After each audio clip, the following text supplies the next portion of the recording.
Yeah.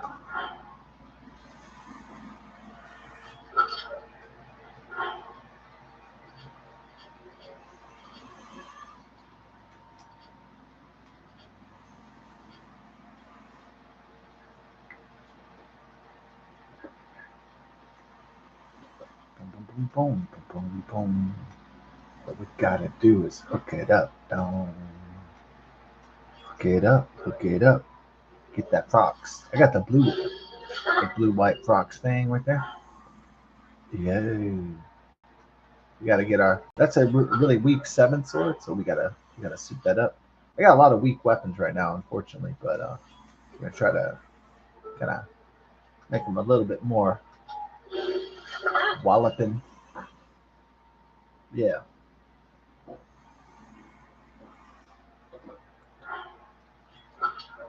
I think that's the headline I didn't expect. 20 years ago, or let's go even further, like 30 years ago, you would have said, oh, China is a rising power and they would threaten U.S. hegemony. Then I would say, well, you sound like a crazy old man, but you got a point there. I mean, that has a possibility of happening at least. Yeah. And voila, here it is. All right. If you had told me in 1985 that there was going to be like Terminators and shit in the future by 2029 or 2030 and AI sentient robot soldiers, I would have said, oh, that's still a little bit too far fetched, right?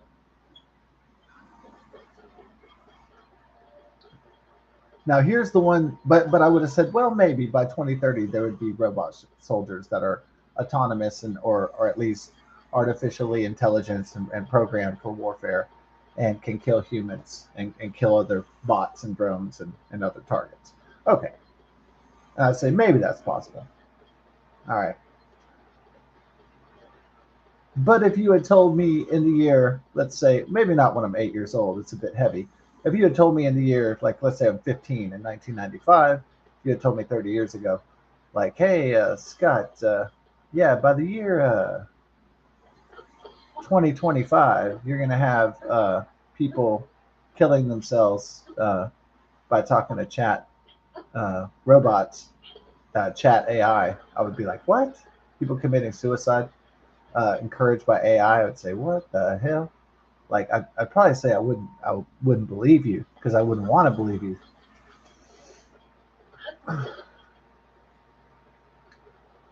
If I'm watching Arnold Schwarzenegger and Michael Rappaport's The Sixth Day in the year, I think it came out, what, 2000, and Michael Rappaport has an AI girlfriend, and you would have said, if you would have told me back then, like 20 years ago or whenever it came out, maybe it was before that. Let me see when The Sixth Day came out.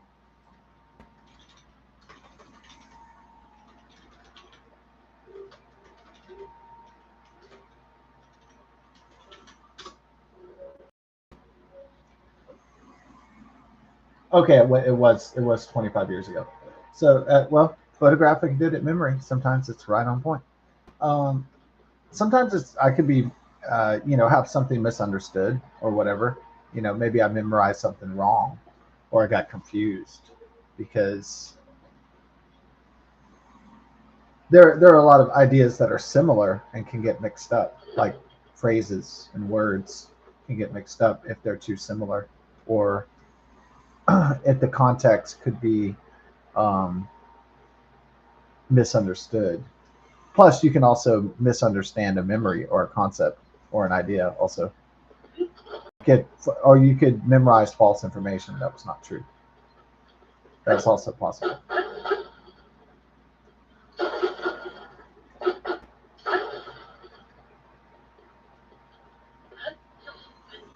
So if you told me 25 years ago that some guy was going to have an AI girlfriend like Michael Rappaport in The Sixth Day, the kind of like I guess The Sixth Day it was a box office bomb, but I think it's getting more.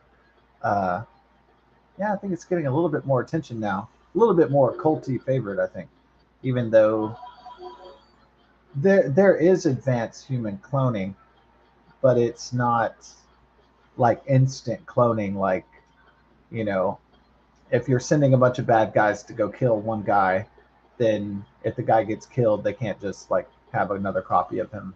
Like you have a copy of a disc or a CD or a copy of a file, and then he instantly is 3D biologically printed out.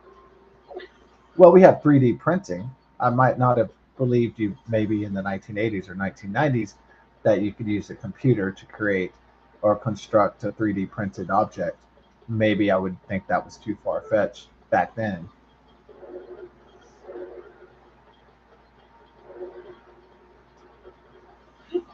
But now they have 3D printed weapons, 3D printed objects, 3D printed uh, housewares, 3D printed houses, all this kind of 3D printed. Mostly people try to use 3D printed either for construction or they try to use it to sell goods, like to make their own goods. My friend uses it for he and his wife to make goods to make extra money, basically.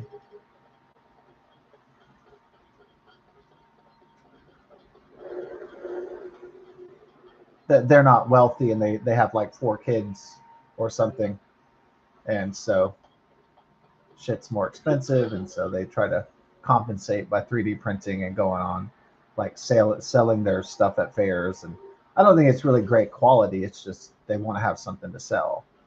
You know, I don't think it's genius. I don't think it's they're just trying to make ends meet. Period. Which is fine. I mean, I wouldn't buy their stuff. I don't actually think some of that 3D printed stuff is very good quality. Necessarily. Maybe the machines and the inputs are a lot and the outputs are a lot better now.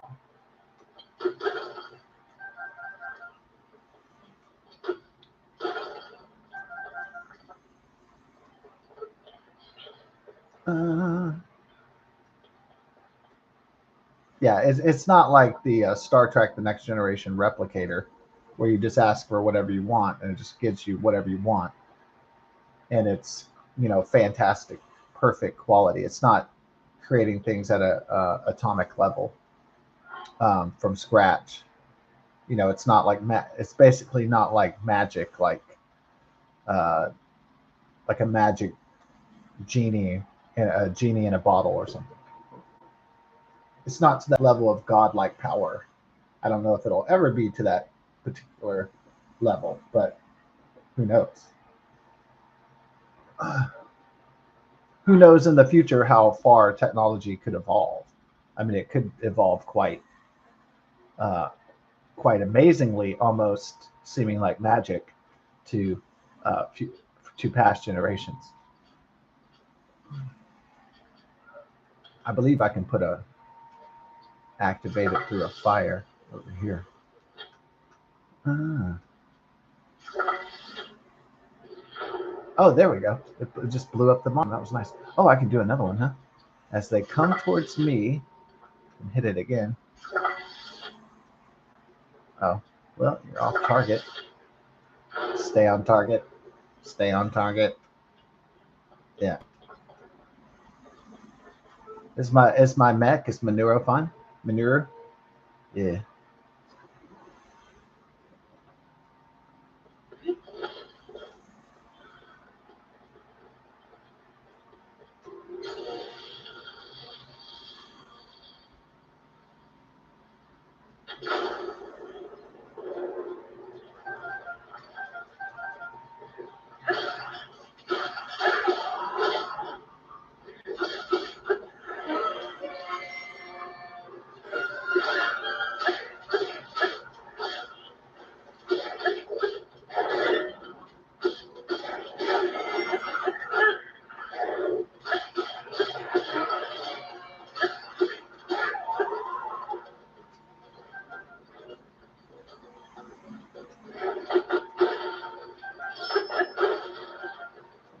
Tears of the Kingdom Tuesdays. Oh yeah, came out 2023.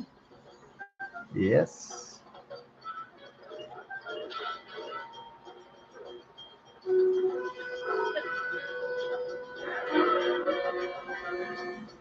Yeah, I was considering what it was, what the difference between corporations in the past, like in the 20th century and in the early 21st century and now. And the main difference is the main difference is that people don't want, I mean, corporations do not want people to own things anymore.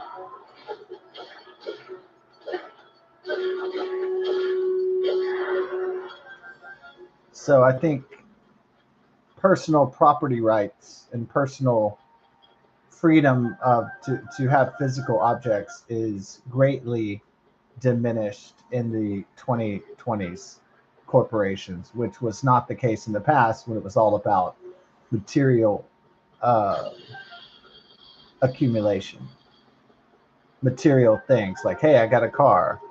Hey, I got a house. Hey, I got stuff. Hey, I got the latest.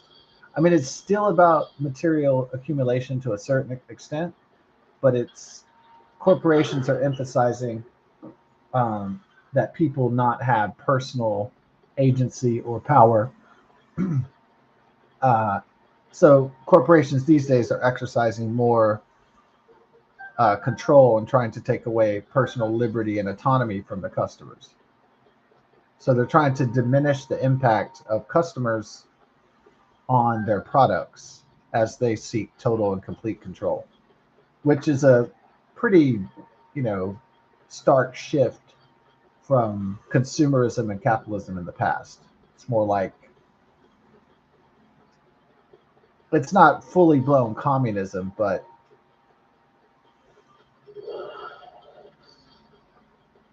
it's definitely the World Economic Forum model of you will own nothing and be happy kind of thing. And so the Klaus Schwab uh, version of capitalism, which is not good.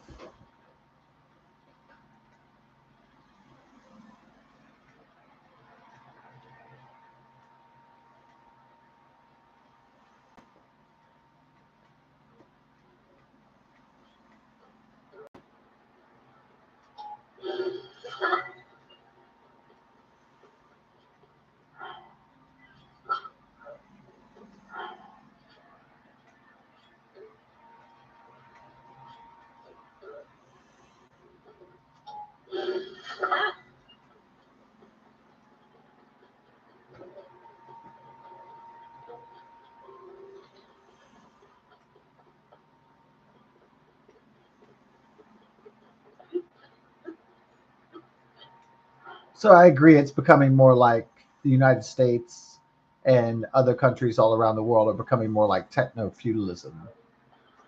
I definitely agree with that. More like a new kind of slavery instead of a new instead of a new age of renaissance and liberation.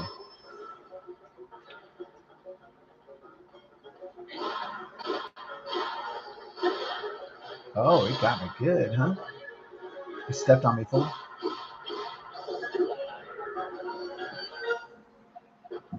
Stepped on me, boy. All right, tonight's the $714 million Mega Millions.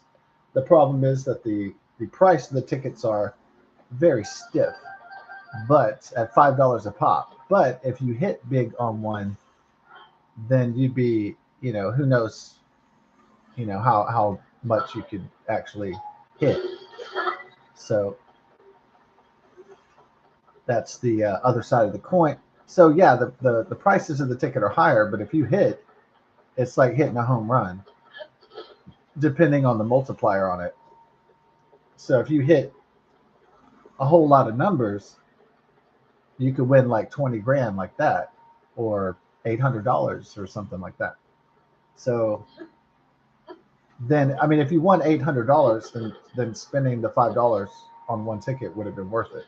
Or especially if you won like 30 grand or something, definitely the $5 investment would have been worth it. If you win nothing, then you eat $5, and then which is quite steep to eat $5. But the counter argument is that you could win if you hit a home run and knock the ball out of the park. Like Otani. I think I'm turning Japanese. I think I'm turning Japanese. I really think so.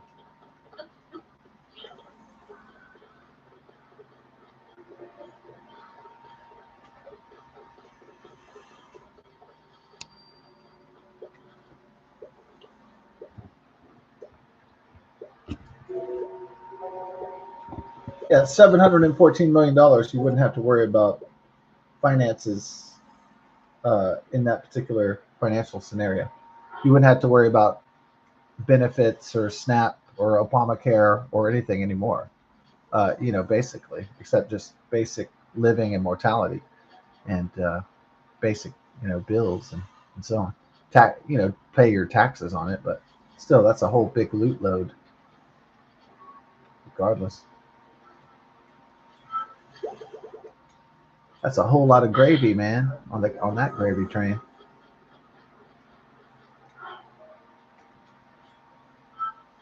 There we go. First, I didn't activate it. So look at the. I usually don't have enough like parts to make stuff. Let me see. I only have 20. Okay, only a few flame emitters. Usually these outposts give you a lot of shit that you don't really need, and the shit you really like, then that's kind of more scarce.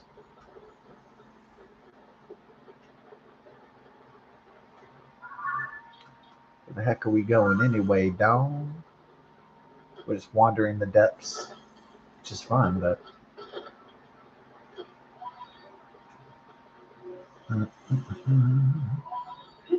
it's fun to meander and wander in the Legend of Zelda. Yeah, some guy said, "Do you have a plan when you play this game?" And I was like, "Or do you just meander around?" And I was like, "Well, I like the meander, so I like the wandering, like Mad Max, wandering the wasteland."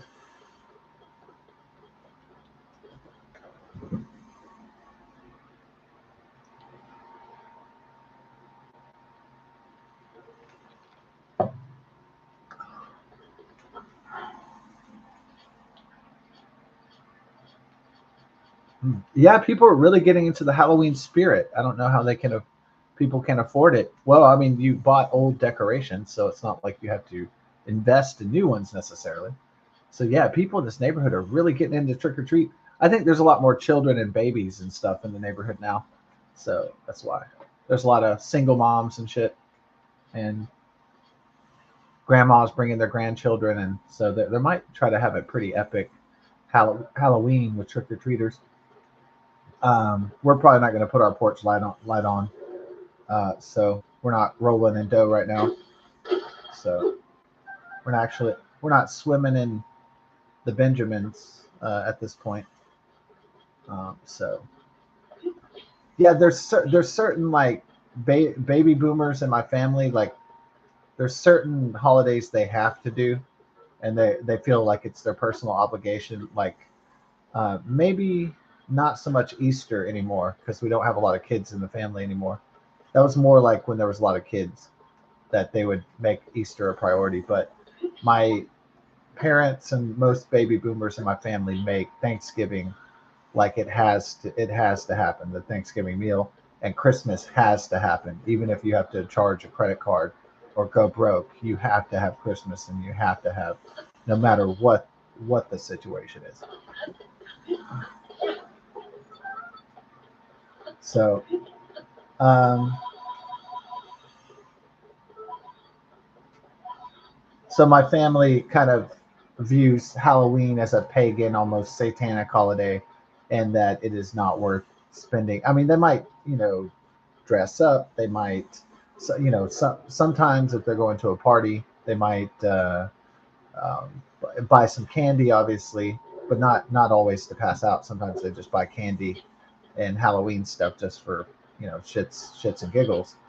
But they definitely, if they don't make Halloween and July 4th and holidays like that. They don't make, or St. Patrick's Day. They don't make holidays that are festive and fun, but they're not particularly religious. They don't make those kind of holidays necessarily a priority. So, um,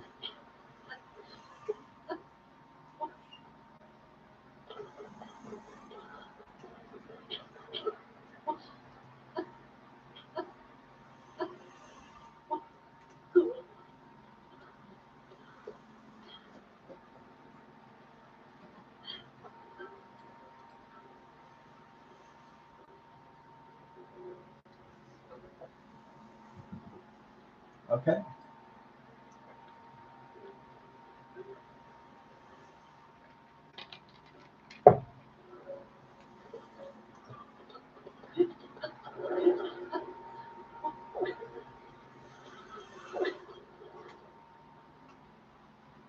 Another light root.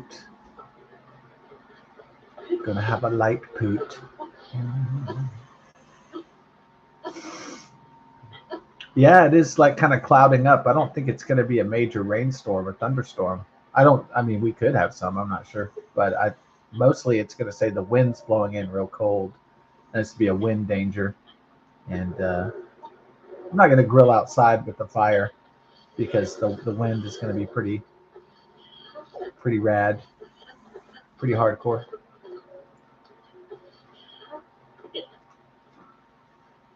Yeah, they have this like rad video games in Florida, and they have their own YouTube channel that they use to advertise. And so, I mean, they might get paid from it, but they have a super hot chick who's running the rad games, and she has a husband, obviously, because she's a super sexy. Who does she look like? Like the hot chick? She looks like a super hot version of like Emma Stone. I mean, yeah. Is it Emma Stone? Yeah.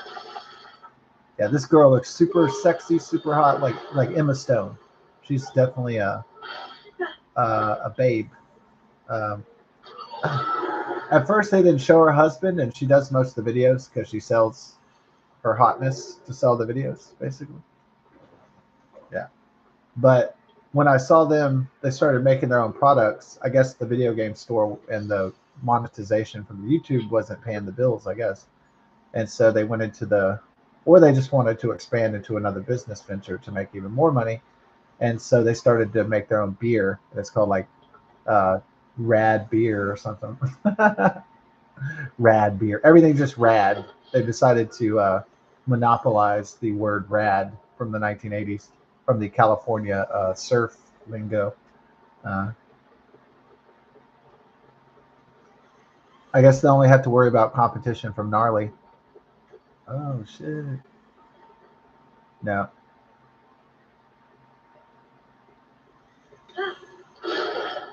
maybe 20 years ago, my friends. This guy wrote. This guy wrote, "Man, this is rad," and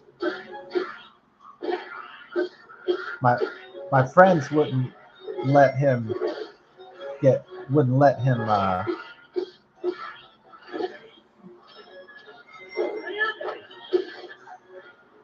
they would not let him live it down.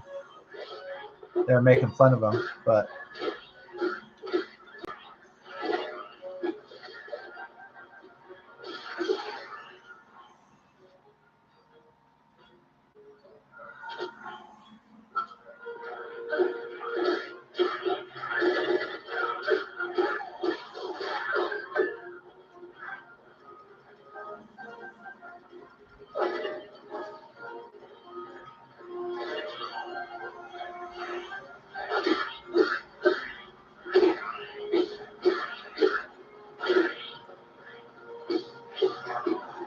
somehow 1980s and 1990s nostalgia came into vogue again, and then people started to use that as especially with YouTube monetization and social media monetization. They decided to uh, because the nostalgia for the good times as the 21st century became like shittier and shittier and more horrific and expensive, and so basically they were able to make stuff like gnarly and rad and stuff from the 1980s kind of like in vogue again, and as some nostalgic window into happier times, or or whatever.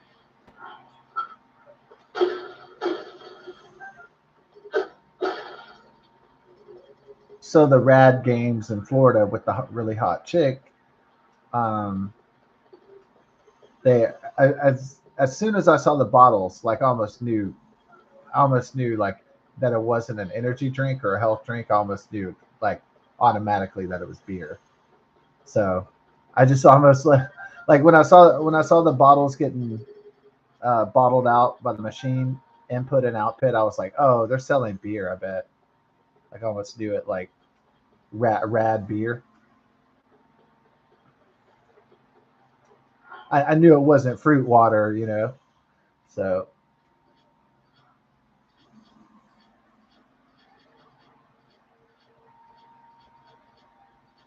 yeah, that's pretty cool. Like if you had enough money, wouldn't that be cool? To, like make your own beer. I always thought that would be like a cool thing. But I guess everybody dreams it. Like a lot of people, whether they have money or not, dream of making their own like beer. Not everybody does, but I'm saying a lot of people do. Not just movie stars and shit, but like average working people and stuff too.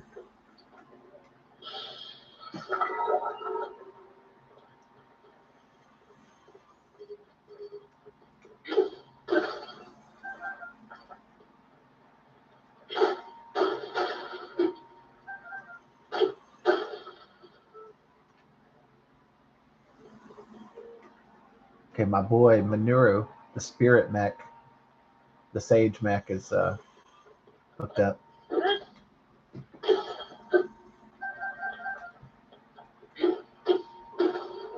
Mm-hmm.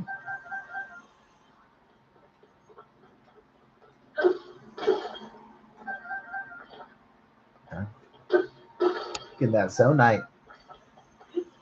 Gotta get my zone right. All right. Mm-hmm. Gotta get the zone tight. Zone tight. If you sneeze, police got bad allergies. Mm-hmm.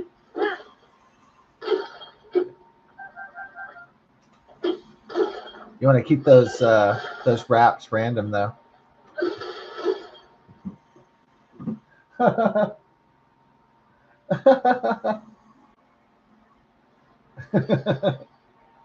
Yeah, they have a Peter Weller, uh, they have a Peter Weller channel called Weller's World, and he played like RoboCop back in the 1980s and Buckaroo Banzai and all this other stuff, and mostly science fiction and fantasy movies. But yeah, he just was he weird looking or something? That's why he kind of had this weird. I mean, not like it was that he looks ugly or anything. It's just that Peter Weller's always looked kind of alien. Like I don't know, he just has this facial structure that's just like it makes him look like an alien or like a cyborg or something. I don't know what it is, but that's just how his face is designed. That's how his countenance, if you will, and yeah, so that's why he got cast in that stuff. He always looked like an intellectual powerhouse. That's his look. But it turns out, in real life, Dr. Weller he's actually a doctor, PhD. He's actually in real life an intellectual powerhouse in archaeology and the Italian Renaissance and history and stuff like that. So he is kind of like, yeah, he's not just somebody who's like they play a smart person, but in real life they're not that smart. It's not like that at all. So,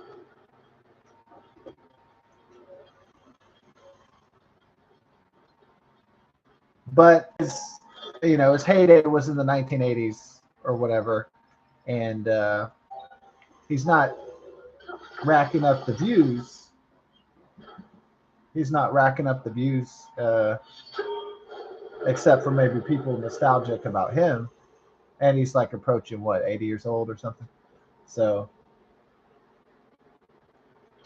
but it's funny because he's making all these like cappuccino videos in his kitchen. He's just making coffee and lattes, and I haven't watched them all. I might watch a few of them.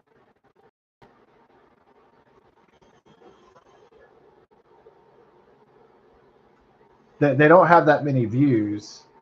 Um, if Harrison Ford had a YouTube channel about his daily life, I bet it would get a lot more views than Peter Weller. But maybe it would be fucking boring. I mean, I don't know. Well, I'm up today. Well, I'm gonna go milk the cows, or whatever. I'm gonna go. It might be fun. I mean, I guess Harrison Ford still likes to fly his airplanes and stuff like that, so it might actually be dope. But he's so private; he doesn't want to get a YouTube channel and show his house and his wife and shit all the time, or his children and grandchildren. No way. No way. Yeah.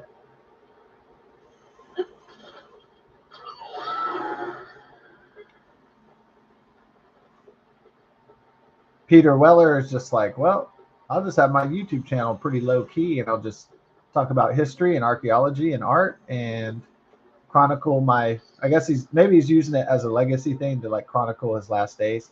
Like maybe a lot of older people in their 70s or 80s or 90s, they might use it like, well, this is my final years. Like I'm going to chronicle it or what I'm doing and all that. So it could be that as well.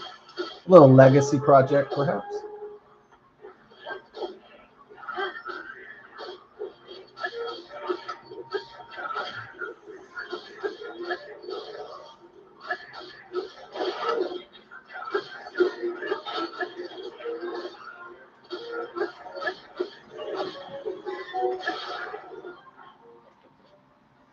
So, as a joke, when Peter Weller, who was formerly RoboCop in the 1980s, when he was making cappuccinos and macchiatos, I said he's going to make his Robo Cappuccino, and that was my joke.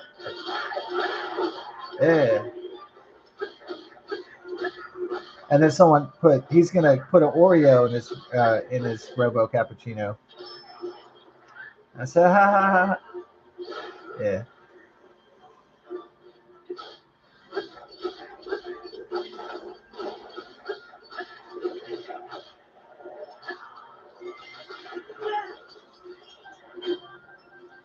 So in real life, if you have a techno feudalism dystopian nightmare, it's not funny. But like in a RoboCop movie, it's funny and it's slapstick when you have uh, it's a funny dystopia like Demolition Man.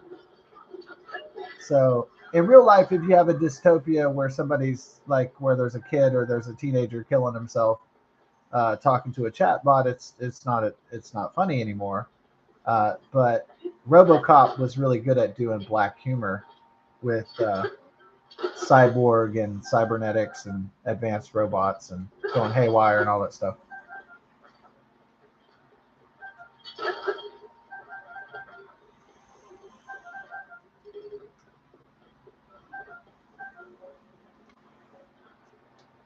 I mean, it was a drama sometimes and pretty heavy, but it also had maudlin parts, comedic parts, all sorts of things going on. Maudlin is just another word for sentimental, basically, like overly sentimental. Uh, just in case some people out there didn't know, they didn't know their English vocabulary words. Okay, or English vocabulary words and concepts.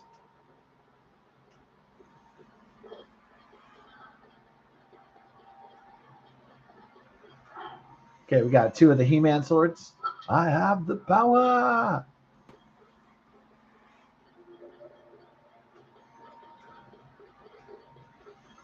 If I stink later, then I'll have a shower. Yeah. Oh, we're gonna get this Gerudo Claymore for sure. Look at this beast. Ah, looks so cool. Got my beast heading to the east. Then later I'm gonna make myself a feast. Ooh. Oh yeah, ooh. Oh yeah, yeah, yeah, yeah, ooh.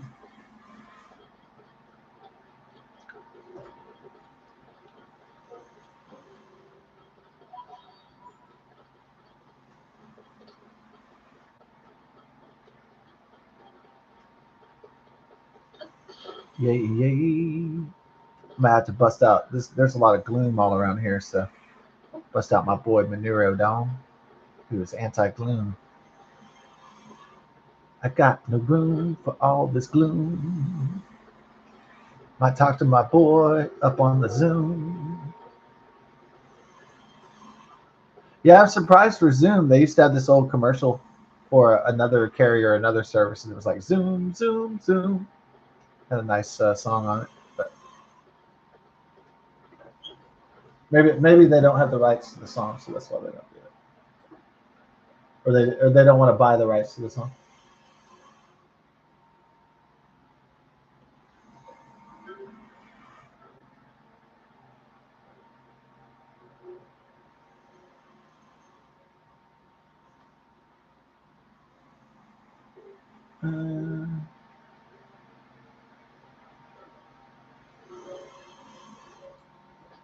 Oh,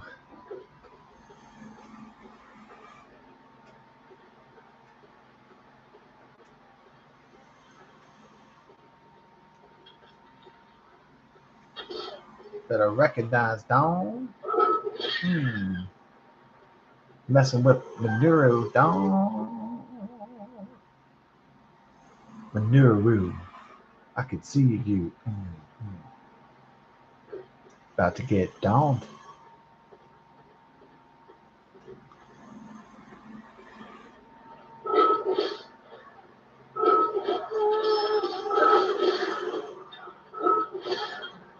Recognized, boy. About to get recognized.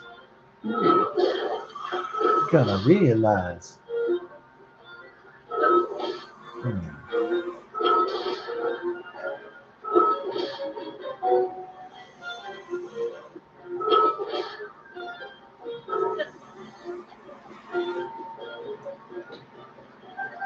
Yeah, we got a wind advisory coming in, so definitely not gonna light the grill up or anything like that.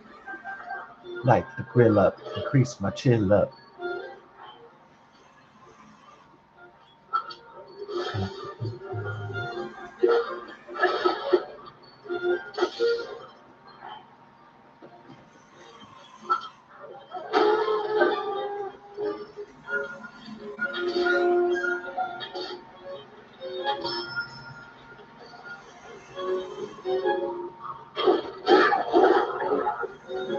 Got my muddle bud. Yo. Kicking it like Paul Rudd. Ain't gonna be no dud. See your ass at Pizza Hut.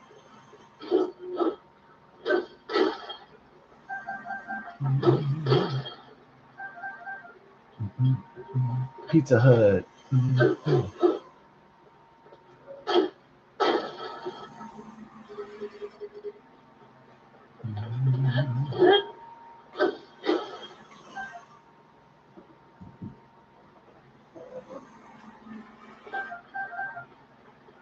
Bring my boy out. Manuro, we got a rock monster to beat. I better believe it. Ooh.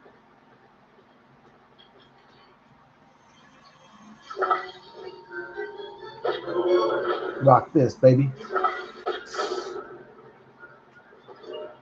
Ooh.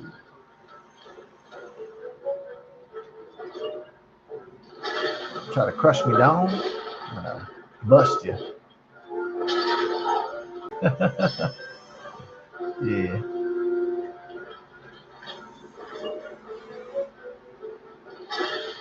What, boy? Whip that ass. Got that electronic shield down.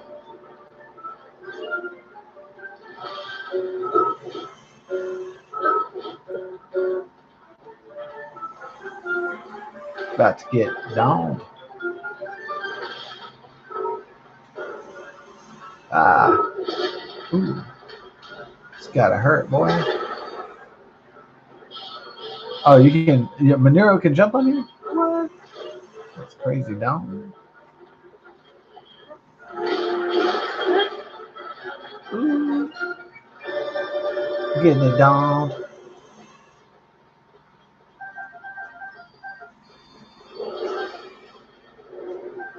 No, during the COVID pandemic, I was in line to get some beer at the obviously, like most people were.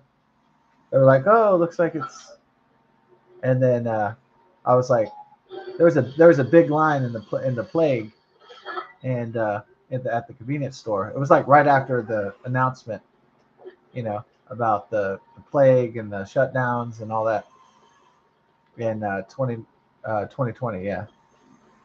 So and I said something like people were all talking about it in the line, and there was like some hot MILF chick, like some hot like sexy chick, some blonde chick, kind of like Cheryl Hines, like that kind of hot. Maybe not that hot, but you know what I mean, like a hot, sexy blonde and older chick. And then I was like, "Oh, it's gonna be the end of the world," and she was like, "Yeah, we're all gonna die," like sarcastically. I remember thinking that was funny though. I love your bitchery. Ooh,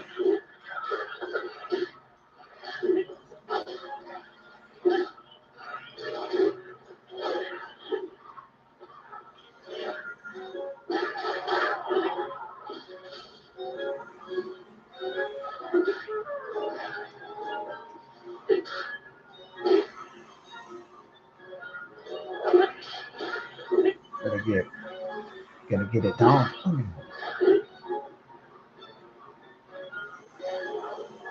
Ready for the team, baby.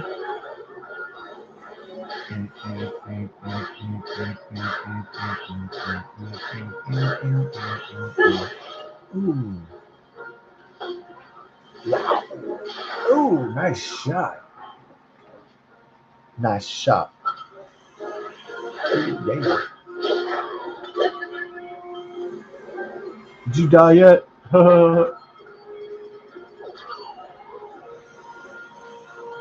Trick or beat. Trick or beating. Trick or bleed. Yeah. Yeah.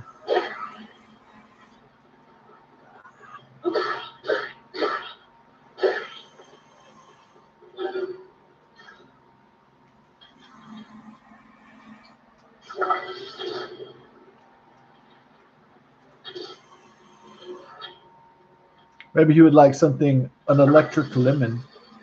I just ran like a pussy back home. To boldly flee. That's also an option.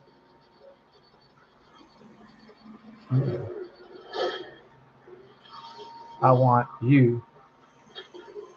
Oh.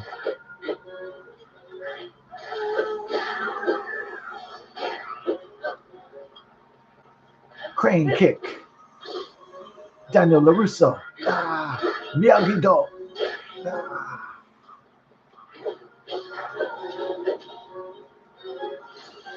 Yeah, it would. Yeah. What would that have been like? If Pat Morita would have been alive for Cobra Kai, that would have been amazing. He would have been super old though. He would have just been like, Daniel-san, you must make the best choice for the greatest victory. He would just be like in a wheelchair talking and stuff, which would be better than him being dead probably. But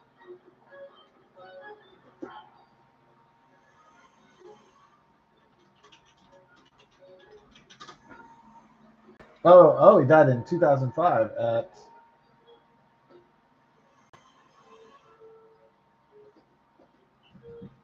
Oh, okay. Died at 73 years old. Yeah, he would have been like his 80s if he had lived, huh? For the Cobra Kai.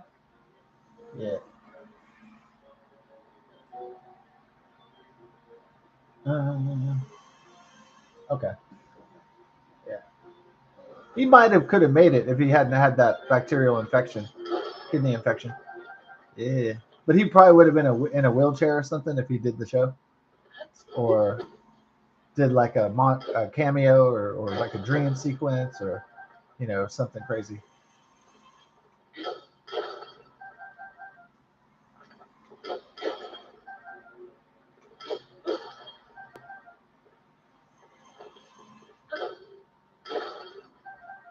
Daniel-san, you must do the right thing.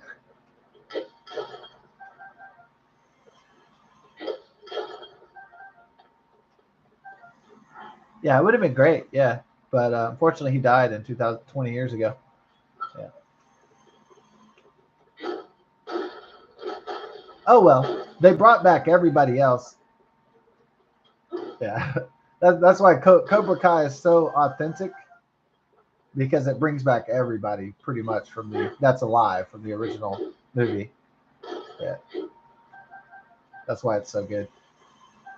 Because like if you watch Karate Kid Part One, Part Two, Part Three, and maybe you watch the next Karate Kid and all that stuff, and then you watch Cobra Kai, it would almost exactly follow like the story, at least one through three.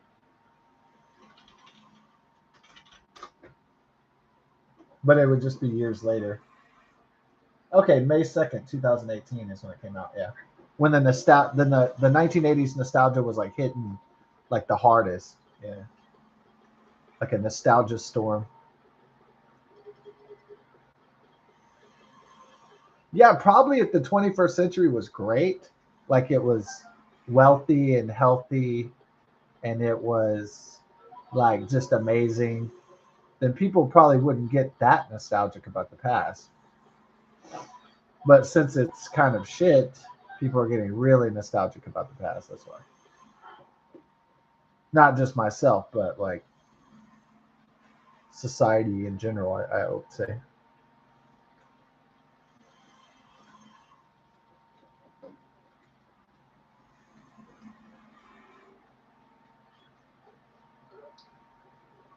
Let's get my boy.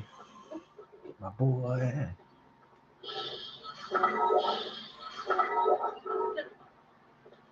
Yeah, most of the sequels to 1980s, 1990s stuff fails because it doesn't stay true to the source material, or it replaces a white character with like a black girl, or does something stupid like that, or makes their lead character lesbian, or does some stupid shit. Like I mean, a pretty famous example is like Willow. Yeah, that was a big flop for Disney. Usually it's Disney doing this shit, fucking up the source material, fucking up the replacing white people with minorities and all that shit.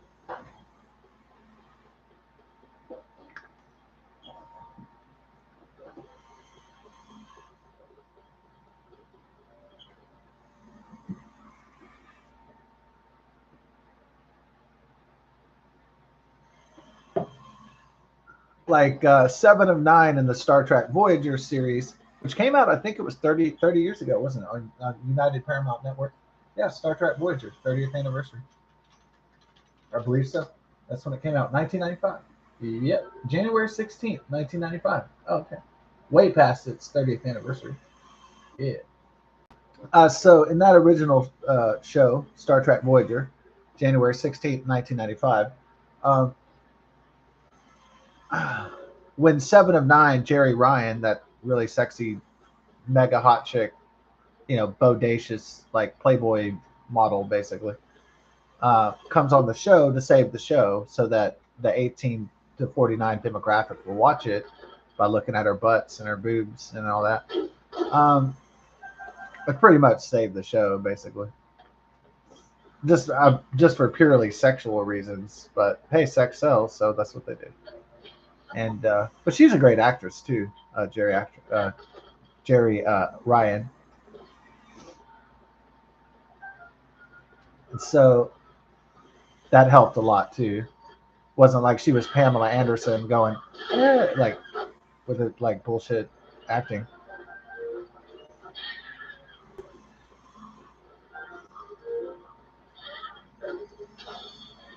She was actually an actress, believe it or not, and just like a super mega amazing hot one. We're under attack by robo frogs or something. What the hell? The frogs. Um, we're under attack by the battle toads. That's something nostalgic, battle toads. Yeah, I'm surprised they never made a Battletoads movie. I'm really surprised. I guess it's because it's is it Data East or something or Capcom that has the um, has the rights to that. People are really probably not interested in seeing a Battletoads or like a Bucky O'Hara movie or something because that's really old school. Ninja, they're kind of like Ninja Turtle knockoffs, but they're kind of cultish in their own right. So even though they're sort of like imitations. So Jerry Ryan comes on the show. The ratings go up because the 18 to 49-year-old males are watching because it's a hot blonde who's like Dutch or German or Swedish or whatever. I don't Ryan. Maybe she's Irish. I don't know, but she's just super sexy hot. And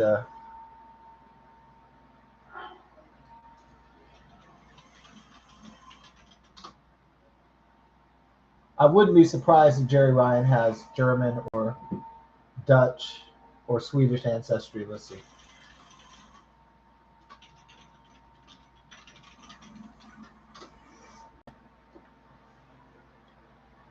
Ah, she's German. Her name is Jerry Lynn Zimmerman. Her ancestor, you're right, she's German. Her father is Gerhard Florian Zimmerman. Her mother is Sharon Zimmerman. She was born in Paducah, Kentucky. Midwestern, okay. Okay, she has Irish and English roots, right. Okay. So she was born Jerry Lynn Zimmerman on February 22nd, 1968, in Munich, Germany, to American parents. She's probably part Irish and English. Okay. Well, yeah. Well, I said Irish and German, so that's pretty much wasn't too much off the mark. Okay. She was some kind of sexy, sexy European ancestor. That's what I was going for. All right. At least according to the chat GPT.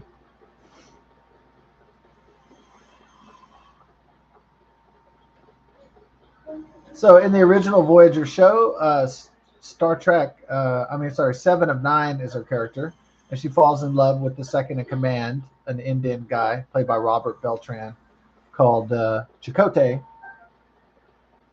Yeah. All right. And basically, Star Trek Voyager is just Star Trek Lost in Space, and then Star Trek Voyager has to make its way from the Delta Quadrant to the Alpha Quadrant to Earth, back home to Earth, basically. So it's just Lost in Space. What was Star Trek, essentially? It's Gilligan's Island in space, but a lot better.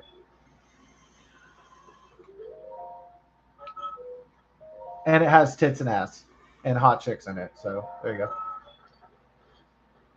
I thought Kess was I thought she was super hot, but Belana Torres, oh my God, she was mega babe. You know what? For an older lady, she was pretty hot too, actually. Kate Mulgrew, even though she was way older, was like, yeah. Kate Mulgrew is hot too. Like she's kind of like really sexy, even though, as I said before, she was way older, more like a grandma than a pinup, but still sexy in her own way.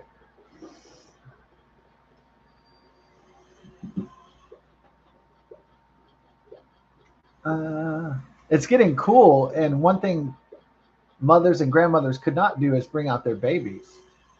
And so I noticed, man, it's like babytopia out there in the neighborhood. As the fall falls, it's like some lady was carrying her baby, and then a lady was like in her yard, like playing with her baby, and it's like babytopia out there right now because in Texas the weather's getting cooler with a cold front, so it's nice environment for the babies to go and play.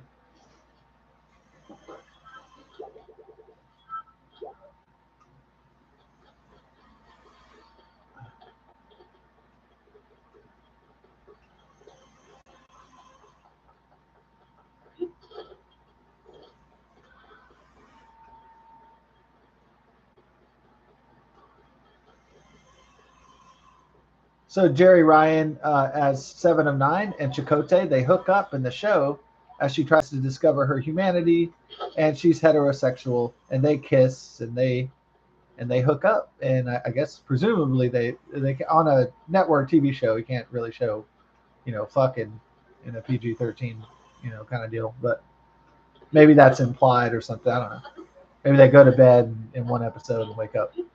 But anyway, she's straight in the show, and then they make Star Trek Picard, and somehow she is converted to lesbianism. I don't know how that's exactly explained. I haven't watched all the episodes of Star Trek Picard, but it's shit like that that bothers me, that people change their sexual orientation without any explanation. It's just, well, yeah, she's lesbian now. When she was not on the previous series, she was straight. Yeah, we just changed sexual orientation, like, because we want to do, the writers wanted to do that. And so it's kind of willy nilly. There's no explanation. Well, I became, it's not even. She's like, well, I got raped in Dargon 5, and I started to hate men, and now I'm a lesbian. There's no explanation of why she's turned into a lesbian. I just felt like it. I'm bisexual now. Just doesn't make any fucking sense. I doubt there's a good explanation for it on the show. It's just the writers were wokesters, and they just wrote that bullshit in there without any, consultation of the source material. So the best thing, the reason why Star Trek Picard wasn't as successful as, say, Cobra Kai, is because uh, Cobra Kai was basically very, very faithful to its source material, faithful to its history in the previous movies. It's faithful to its origins. It doesn't just make up shit like Daniel LaRusso is gay now, and there's no explanation why he liked girls and then he turned gay.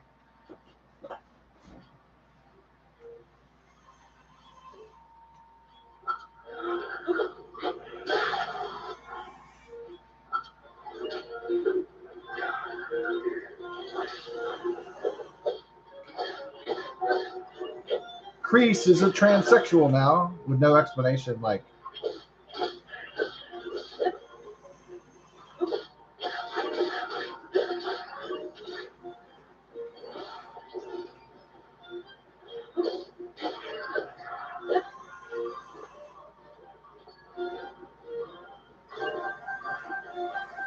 Luke Skywalker is a suicidal fucking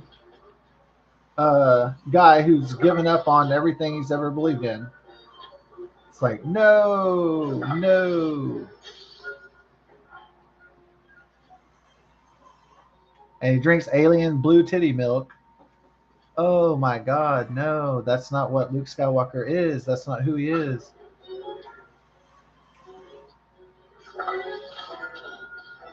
Indiana Jones is an alcoholic, and his son is dead in Vietnam.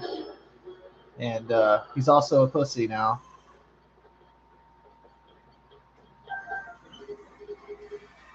Oh, I think Disney did most of the. I mean, Paramount did a lot of horrible retcons, but Disney did most of the woke bullshit that butchered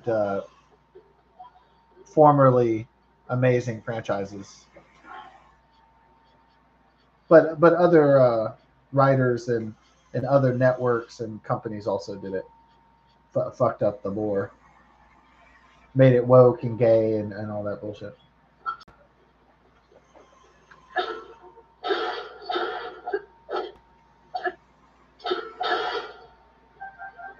Female feminism, empowerment, and all that garbage.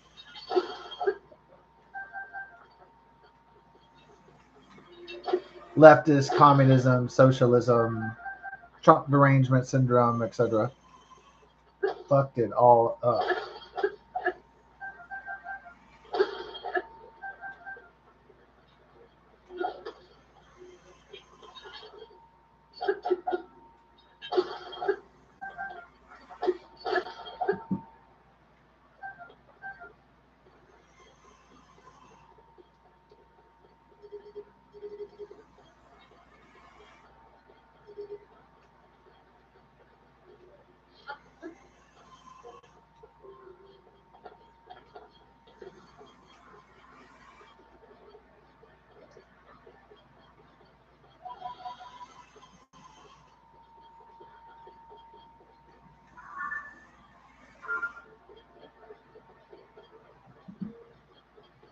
The fall is falling in Texas finally, and then it's going to be real cold, like in the 40s Thursday morning. But you know what? It was so hot most of the year. We didn't use up most of our soups, so we got some ramen noodles. We got some Lipton soup. We don't have any.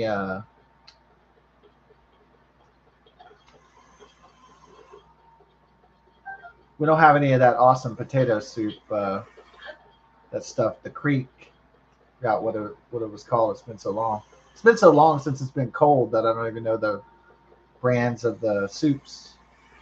Is it called? Oh, it's called Bear Creek. Yeah, Bear Creek potato soup, and oh man, their broccoli cheddar is real good too, and chicken noodles a little heavy, but it's actually pretty good as well.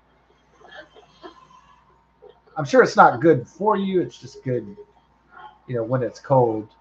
Um, it's good tasting. Yeah. Is it more important that you're healthy or you enjoy yourself? Well, it's probably cool to have both things happen, but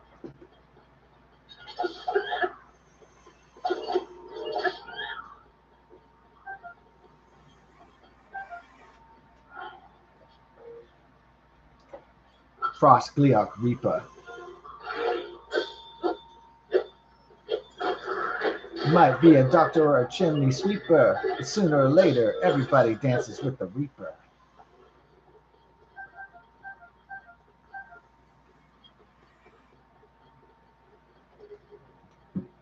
Uh,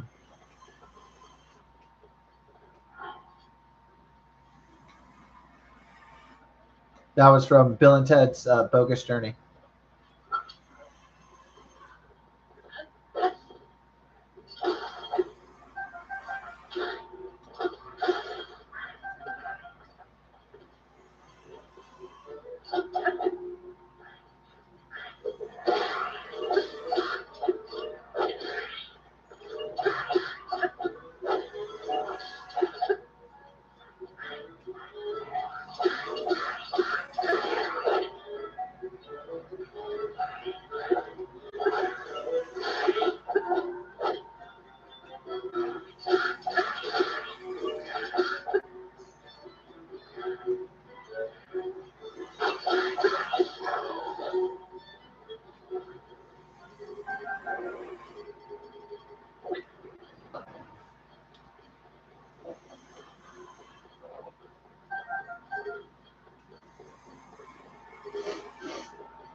Yeah, what did I think of the Bill and Ted's Face the Music?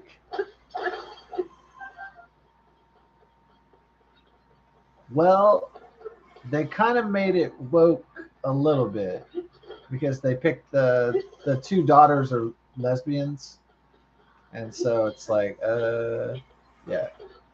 There's a little bit of like controversy before that movie, Bill and Ted 3, because the girl was pretending to be a boy and she was like, "Watch your pronouns." In the interview, I was like, "Oh Lord, this bullshit." My pronouns. Oh man. There are only two genders. It's called girl and boy, male and female, and everything else is just make believe, pretend shit. Is fantasy time. There are furries, but there's no such thing as somebody who's a dog or a cat or a bear. They're human beings. Somebody could try to become a dog like that YouTuber in Japan, but still not a dog. Somebody who dresses up as a dog, and so a man could say he's a woman, but it's a man pretending to be a woman. A woman can pretend to be a man, but it's still a woman pretending to be a man. So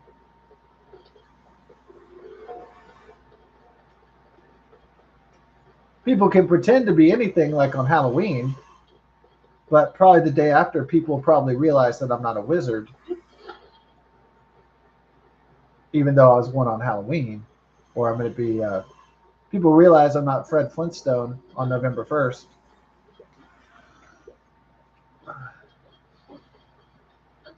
Even if I dress up in a ninja costume, they know I'm not really a ninja. So I've never been to ninja Japanese martial arts school or anything. I'm not a certified martial artist or ninja.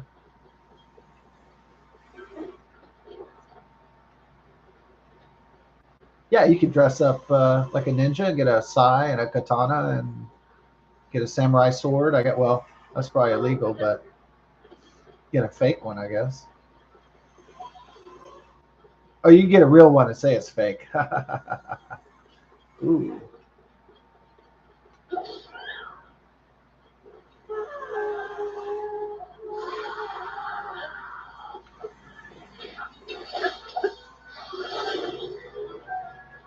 The samurais.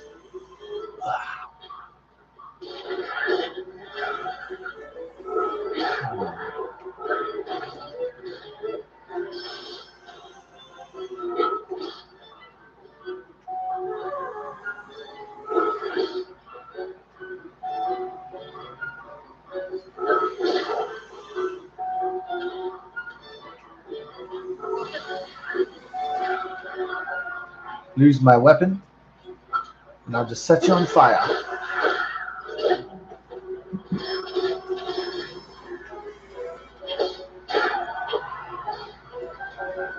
Yeah, I'll look through the Halloween boxes. I just have to see what's going on this week. What the deal is. Yeah, all the people are like, Halloween's coming, Halloween. I guess people are really excited about Halloween.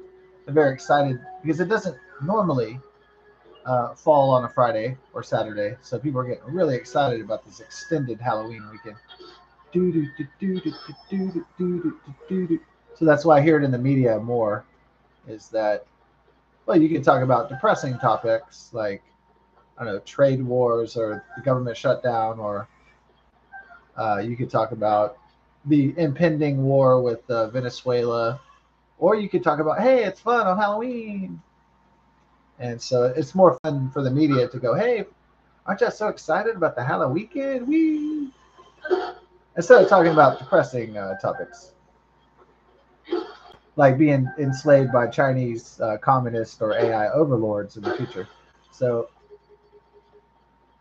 or at least an attempt by the overlords to enslave us, or in techno feudalism, or communism, or Marxism, or socialism, or something dreadful like that. Oh, there's my weapon.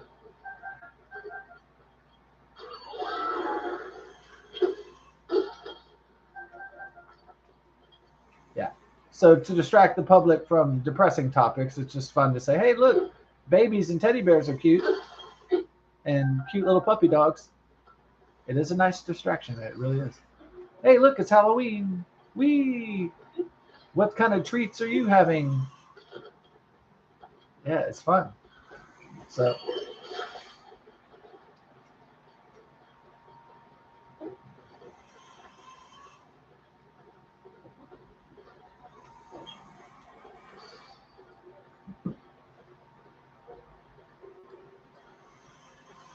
oh, Travis Kelsey honors Taylor Swift in the end zone.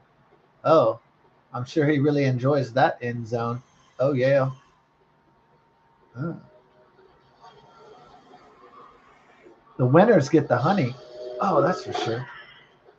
The takers get the honey. Is that like the Robin Trower, the blues album?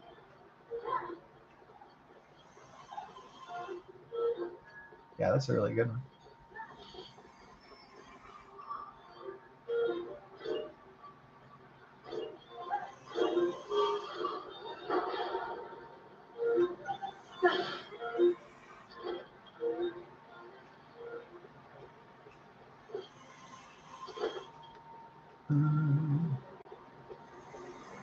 Mind if I drop in? Ah! My joke was wasted by my imprecise calculations.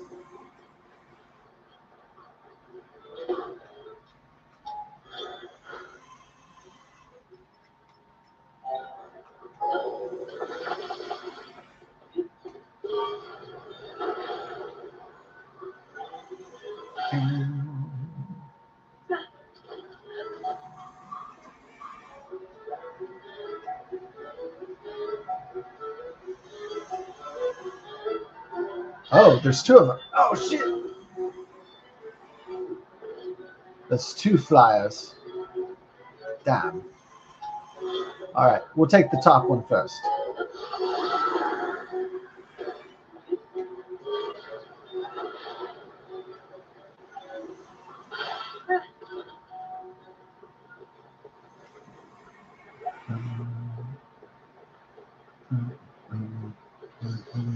Okay, we got a high one and a low one.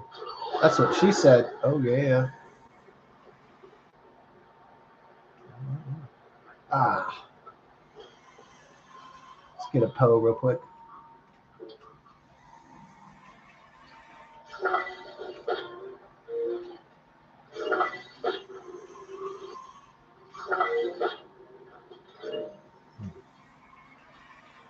Well, I don't want to waste my homing ones because I want to save those for dragons.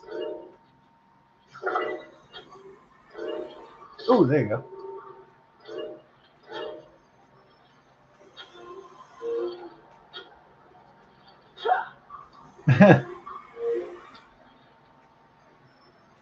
Batman.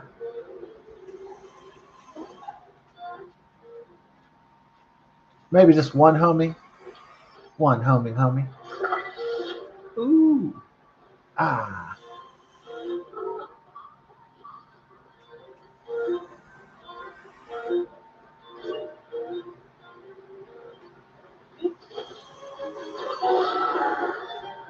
Welcome to the team, baby. Ooh. Oh. Yeah, I'm surprised the football player didn't find a kidney transplant person, the guy who died at 41. Yeah. I'm surprised he didn't use some of his, probably considerable GoFundMe to try to get that kidney. But I guess there's a really long waiting list. So.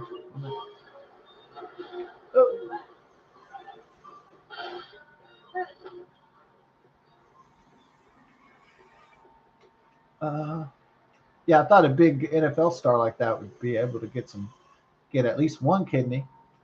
Damn. Just for a little, maybe some guy out there would have been like, well, my kidneys are really good. I'm going to give up mine. Later, all the haters. Can we? Oh, nice. Now we're flying. Nice hijack.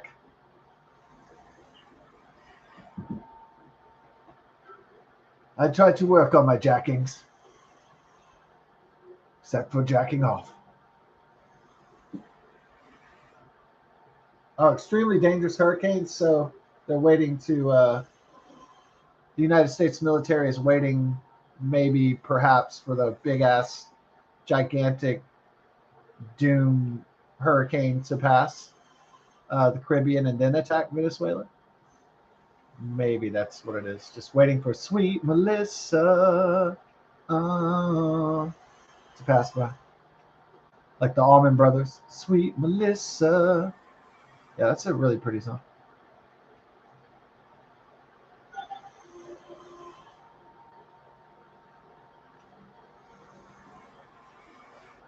For a bunch of hard rolling cowboy guys, they certainly wrote a lot of sweet songs, huh? Yeah. Even the toughest have a little heart, a little bit of romanticism going on in there.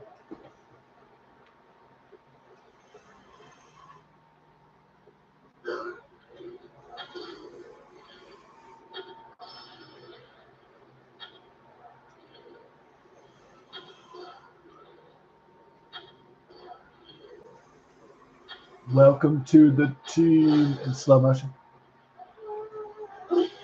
Oh, welcome me, huh?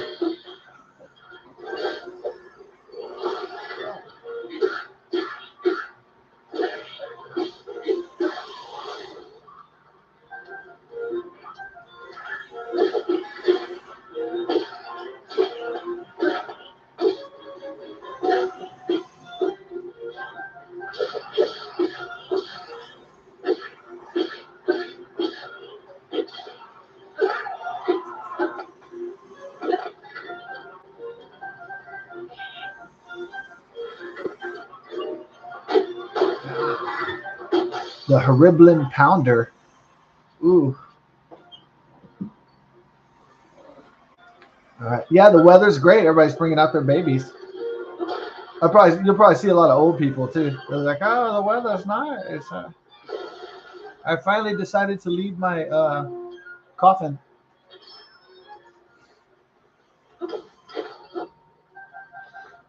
Is it safe to leave my coffin? No. That's great. The elderly out there getting out, and the babies, and the grandmas, and everybody, me, and the whole gang, the whole neighborhood getting out. Yeah, getting out there, enjoying the nice, getting some exercise. Yeah, touching the grass, enjoying the ozone polluted air. No,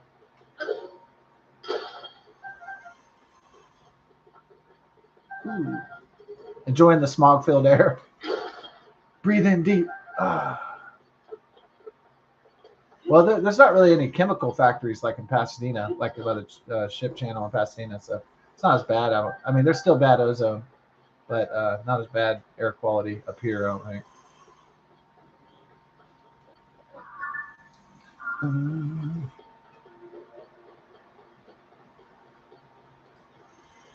Sweet Rose, they're all the same. Sweet Melissa.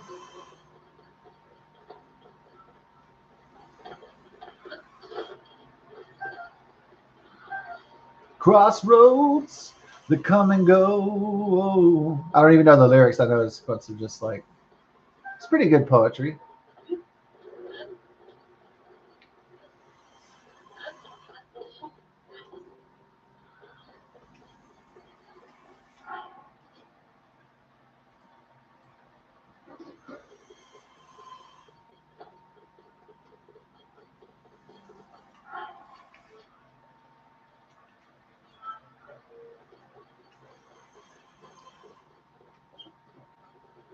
Yeah, the son of Cher and Greg Allman had a lot of problems with heroin.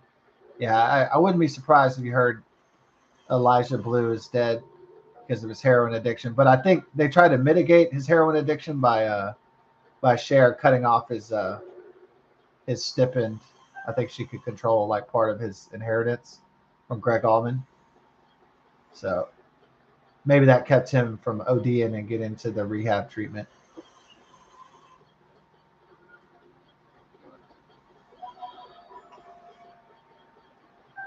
Yeah, there's a tendency if somebody's like really wealthy because they have an inheritance but they have a drug addiction that they'll go too far with it, like Philip Seymour Hoffman and overdose because they just have enough money to buy all the drugs that they want.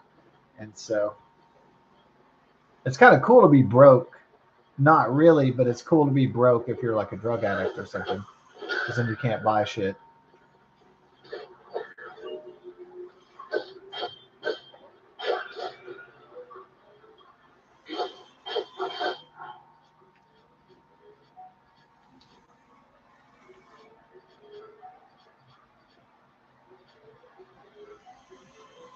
Something fire. We need some fire, sire.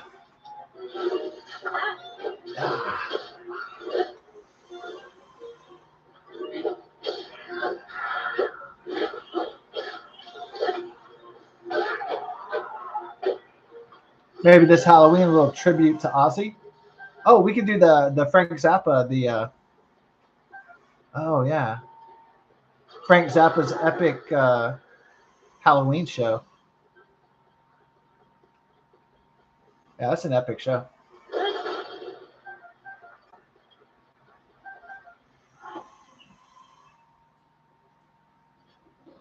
It's only I think it's I don't think it's the entire show. It's just one song, but it's like this funny like most Frank Zappa songs are really silly and funny and goofy and all that.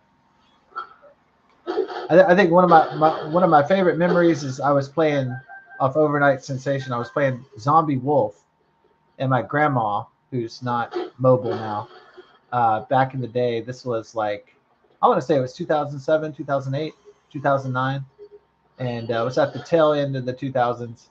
And she was going out seeing all her friends from Houston since she built her life in Houston, and uh, she retired in Arkansas, so she'd come visit me and my mother for 2 or 3 weeks, and then go see all her friends and all her and hang out and go eat and go have fun. She's not a drinker, but she liked to stay out late and got and talk with her friends and talk about the old days or whatever, and get the latest scoop. What's the exciting things going on in Houston, I guess. And but so I was playing like on a speaker system, Overnight Sensation, and it was on like the fourth or fifth track, which is like Zombie Wolf. And I remember her like opening the door with her keys, so like three or four in this condo right here, and her the look on her face when she heard Zombie Wolf was pretty priceless because she was probably thinking like, what the hell.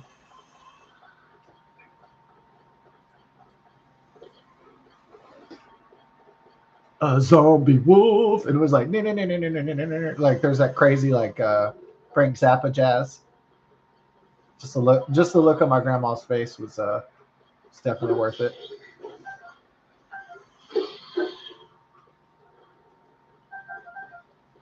It wasn't necessarily Halloween, but it could have been like in the fall, though, late summer or the fall or something like that.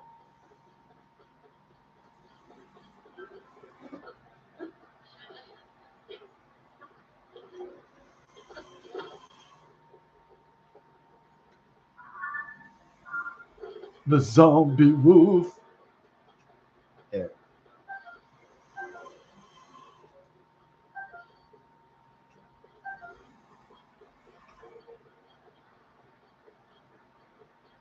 Oh yeah, I think is the song that he plays is at the Halloween show. Maybe it's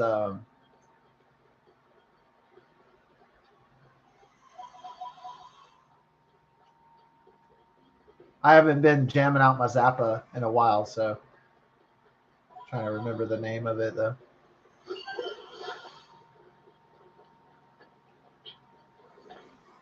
Yeah, It's called the Dynamo Hum, I think. Yeah.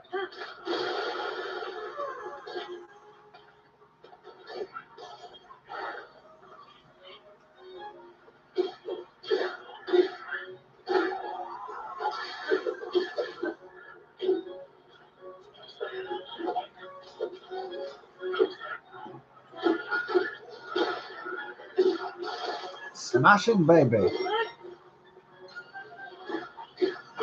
Yeah, I mean, like the writers could have just they could have had one daughter, maybe in Bill and Ted's Face the Music, and I understand they couldn't have George Carlin because he was dead, but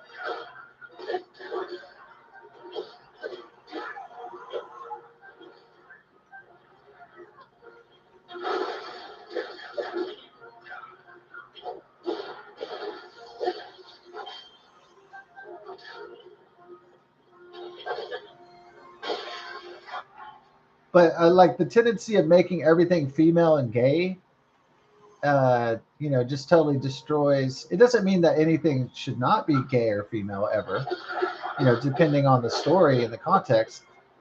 But why is there like a promotion of it, like a, you know, it definitely feels that Hollywood had a particular agenda to push that shit on people, especially children, probably.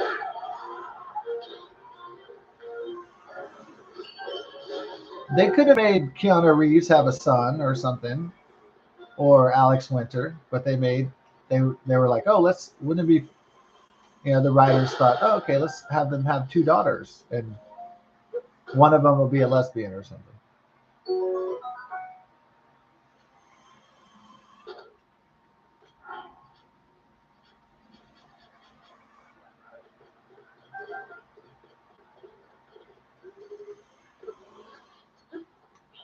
But like a Bill and Ted's movie is not supposed to be woke. It's about two dudes trying to score with chicks, uh, and go on zany adventures together.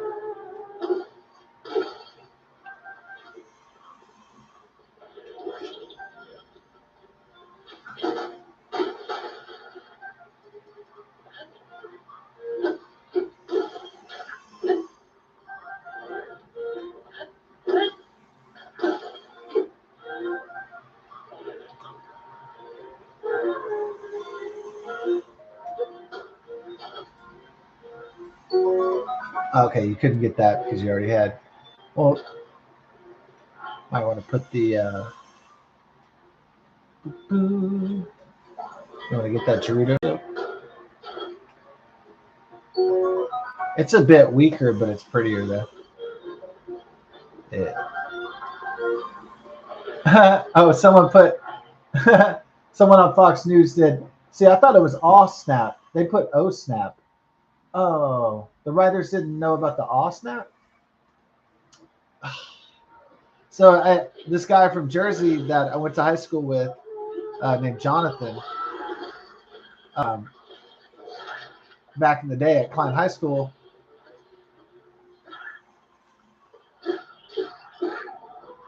we would work together, and he would say, he'd all the time he'd go, "Ah, snap." He would say, "Ah, snap," and he said it like so much that it was like almost all the time.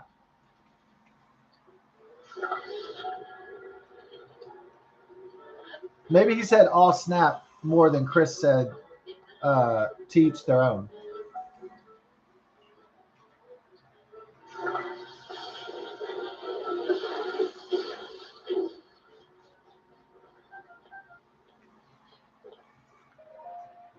So "all snap" was like when someone said, "Oh man, I forgot something." He'd say, "Oh snap, I forgot to do that, the chore, or I forgot to check on this thing or whatever." Oh snap! He said it a lot, like not even like a little bit, once in a blue moon, like all the fucking time, like Mr. Spock saying illogical or something, or live long and prosper or some shit like that. It almost seemed like a catchphrase, which it was, I guess. I don't know if they said it on Friends or somewhere. I don't know where it comes from. Oh snap!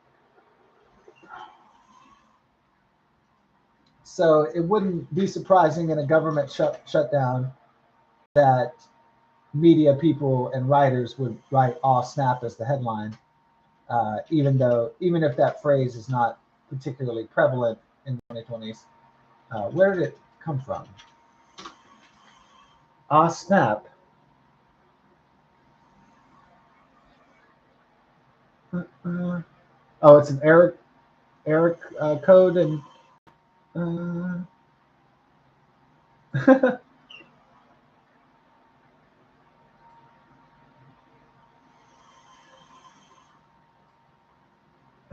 They have a whole video where somebody explains it. What is off snap in slang?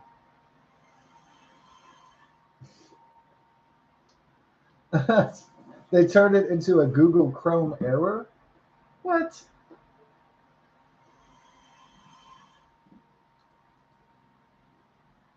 Okay, we'll do meaning.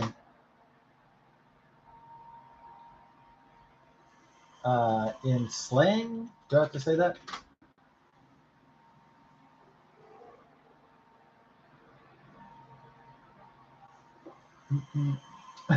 Oh snap. Okay, so there's oh snap and there's aw snap. I guess it depends on. It's an alternative to all damn and oh shit. All these explanations and different versions of it are making me laugh, but still,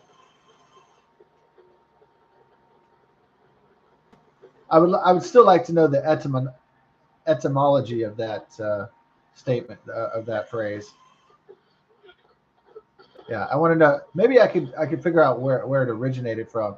Was it like a TV show or some shit? I don't know if it came about in the '90s. Maybe I could do a harder search on it.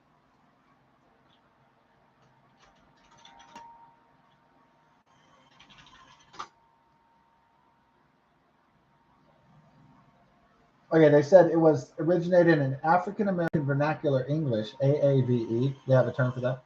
African American Vernacular English, and gained mainstream popularity through hip hop and television shows. Okay, Tracy Morgan and Dave Chappelle and shows like My Name Is Earl helped popularize the phrase in the early 2000s.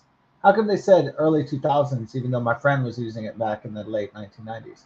It had to have been like, oh, okay. The first known use of the expression "oh snap" was in the 1984 in a book about breakdancing. Okay.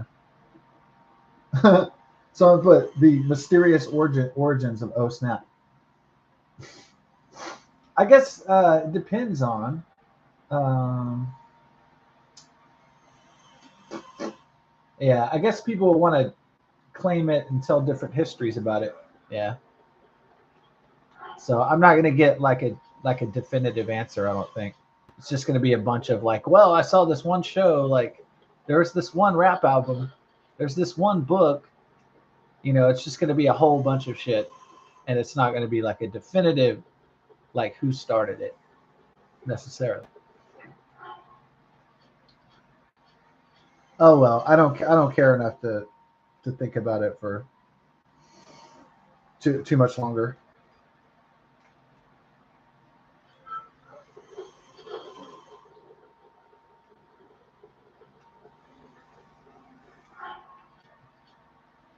Uh, More important things that people are gonna not be able to eat and shit pretty soon in the United States of America. Believe it or not.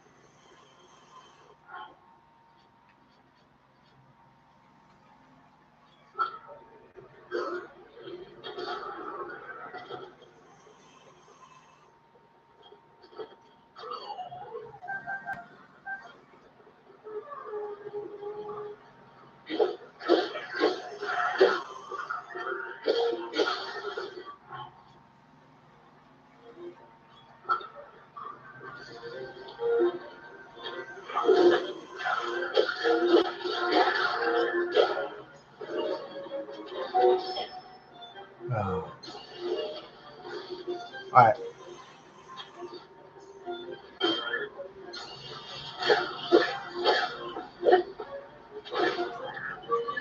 bye, homeboy. Sayonarly.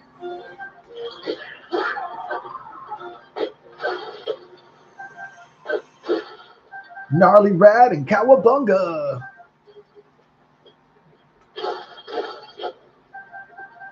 Yeah, I do not believe that Oh Snap originated in the early 2000s because people were saying that shit like way before. That it came out in the 1980s or 1990s makes more sense to me.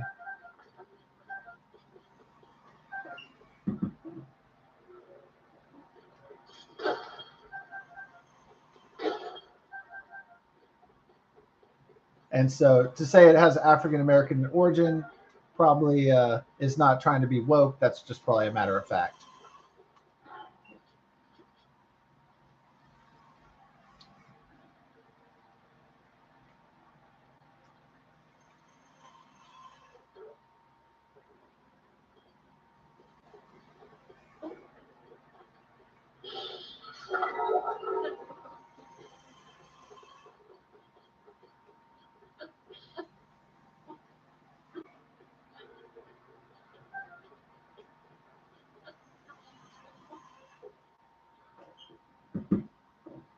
Uh,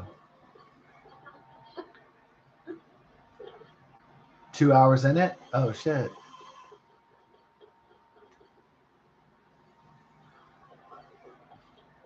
2 hours in the Zelda? Yeah. The Legend of Hell, yeah, boy. So it's not surprising that some writers, since the SNAP benefits, the food stamps run out the funding on November 1st, right before fucking Thanksgiving, uh, amazingly. No food at Thanksgiving and Christmas. Now even for the most coldest dude, that's cold. Even for the most cold-blooded, wealthiest motherfucker, that's a cold shot for sure. That's like the Grinch who stole Christmas. It's like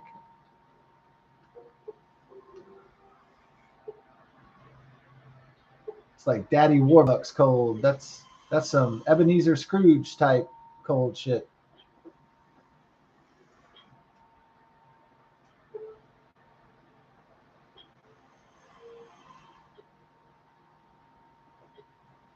That's some hardcore shit. Amazon laying off 30,000 employees right before the fucking holidays too. Jeff Bezos, that's some cold in favor of AI and robots. Yeah, so some people think there's going to be riots. There might be riots, especially if, like, these gigantic wealthy companies are laying off people, and the government isn't paying benefits and people are not eating. It might be a big fucking problem for sure. I mean, I don't know if it's going to lead to riots and violence and property destruction, but that does seem like the beginnings of the recipe for that. I'm just saying. I hope not, but it doesn't seem good. Now, does it?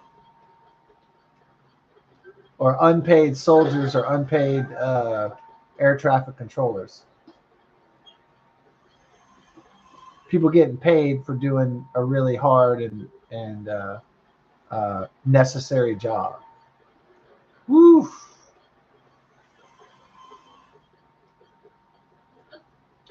That seems like the recipe for disaster.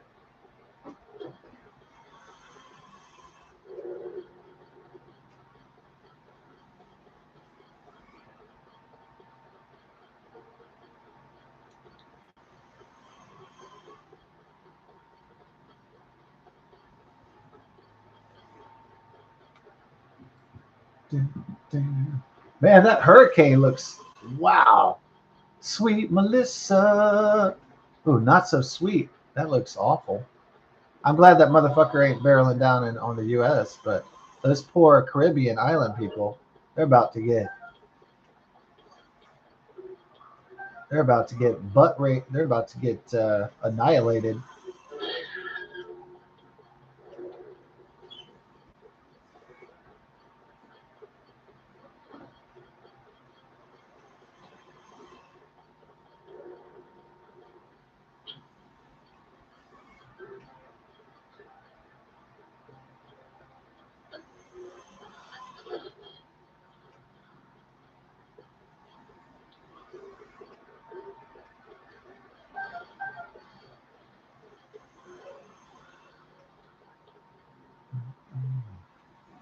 Do, do, do.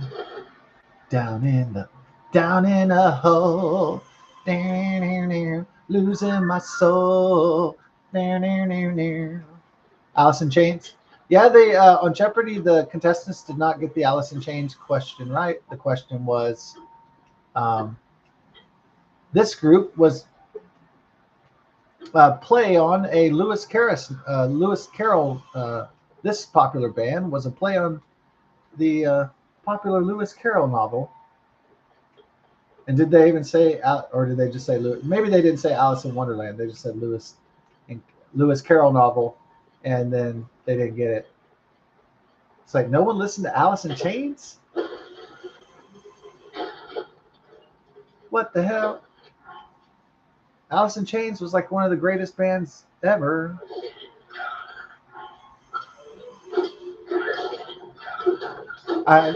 Yeah, after 40, I'm sounding like Paul Rudd from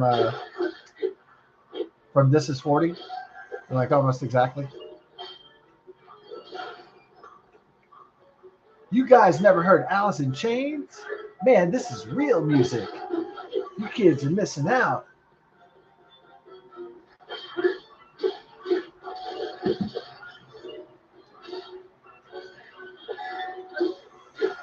And oh yeah, in the scene he has like the CD player and everything. It's like perfect.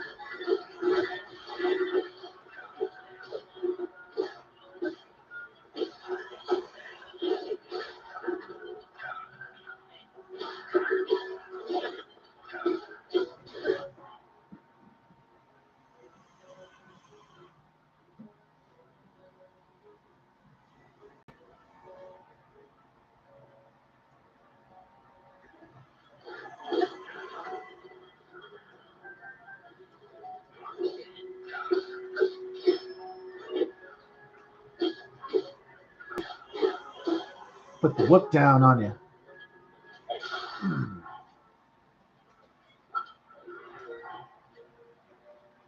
Straight up whippings. The beat down. Trick or beat.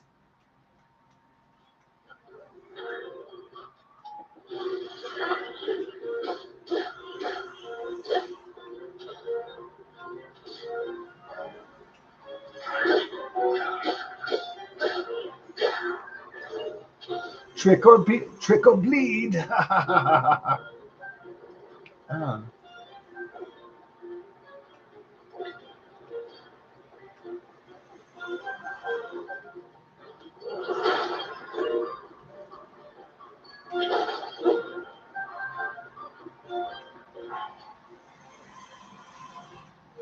Ooh.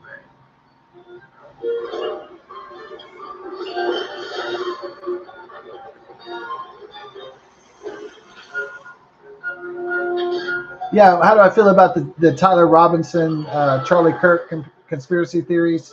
I think sometimes, I think sometimes it's not a CIA operation. I think sometimes there's not a conspiracy. I think sometimes, uh, yeah, I think sometimes somebody assassinates somebody. So yeah. I think sometimes somebody says, "I'm going to get a gun and go kill somebody." I think that does happen. So, and that was kind of a low security target. That was a very soft target. So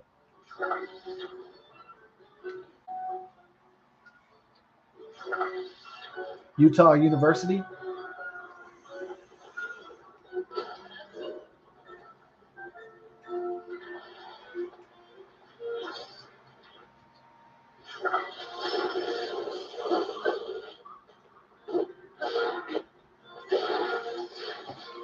Now, if I'm an older guy in a university, if I'm an older guy like that, like over 40, and I'm in a university and I'm not a professor and I'm not a maintenance man, there's I'm just a student or something.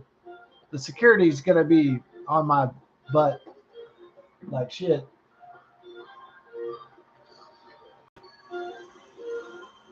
They're gonna be on me like stink on shit. And when I was like older, in my early 30s, late 20s, and I was going to colleges and universities, attending them and taking classes and all that. The man, the security, they only had like a 3 or 4. Well, I mean, the 50 was on my butt, and they kept coming near me, and I wasn't doing anything. I was just sitting there with my uh, maybe I had a guitar case, so maybe they thought I had a because I took guitar class. Maybe they thought I had like a gun or something, but like an AR style. They kept on walking near me. I was like, what? Well, I don't have a criminal record, and I'm not doing anything. So what's this guy? But I was like, well, the security's good here at least.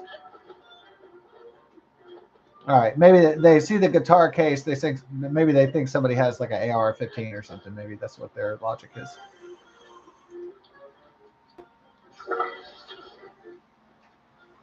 All right, but I mean, you got a big rally at a college or university, and so the security is a nightmare.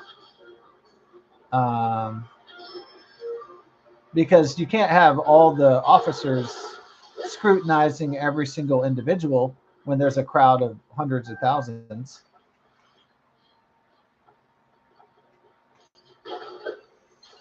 Maybe they should have protected all the and kept an eye on all the rooftops.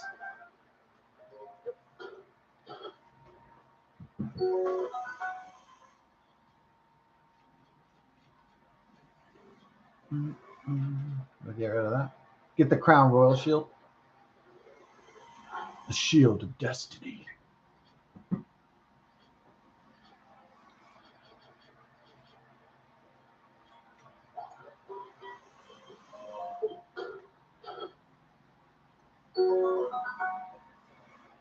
It's like Utah, Utah too is like kind of laid back. I mean, they have crime and shit, but it's mostly, you know, it's usually not tons of gory murders and it's usually like what the sex and just typical crime, just misdemeanors and thievery and just kind of basic crime. Not really, typically not anything too gruesome and hardcore. So they probably had that Western attitude, that kind of like, oh hey, everybody's it's Utah, man, like brothers and sisters, the Mormon church. Like, it's a laid back attitude for sure. No one's out to do us any harm. Like, it's all good. Maybe not in other cities and states, maybe they're, you know, more cautious, like in Texas, for instance.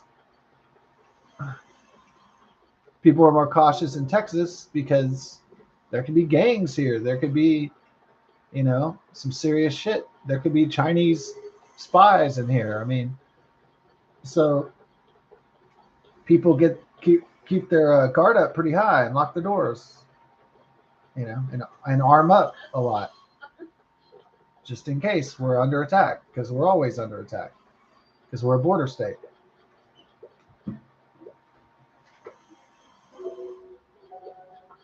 But maybe some Western states out there, some liberal states, they don't really keep their guard up that well. Because they're like, hey, we're Oregon. Hey, we're Utah. Hey, we're California.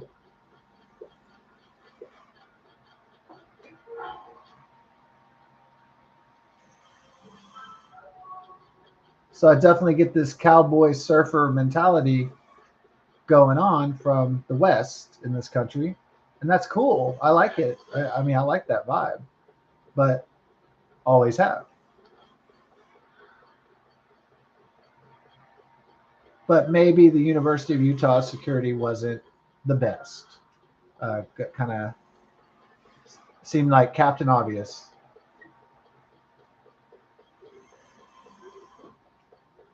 It's kind of like when those Idaho students got murdered. They probably thought, "Hey, we don't need locks on our doors. We're in Idaho, man. Nothing ever happens in Moscow, Idaho.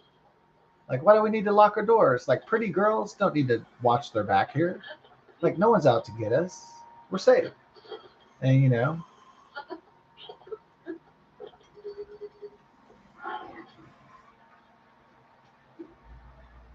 sometimes that attitude. I'm not saying that people live their lives in complete fear and anxiety and paranoia, but definitely it's good to keep the optics, keep your eyes open though, and pay attention to the environment around you. It's called what do they call it? Situational awareness.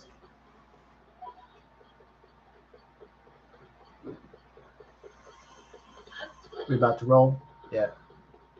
God bless. Thanks for watching. Best of success. We're gonna kind of get the Zelda Tears of the Kingdom Tuesday, and then close it down.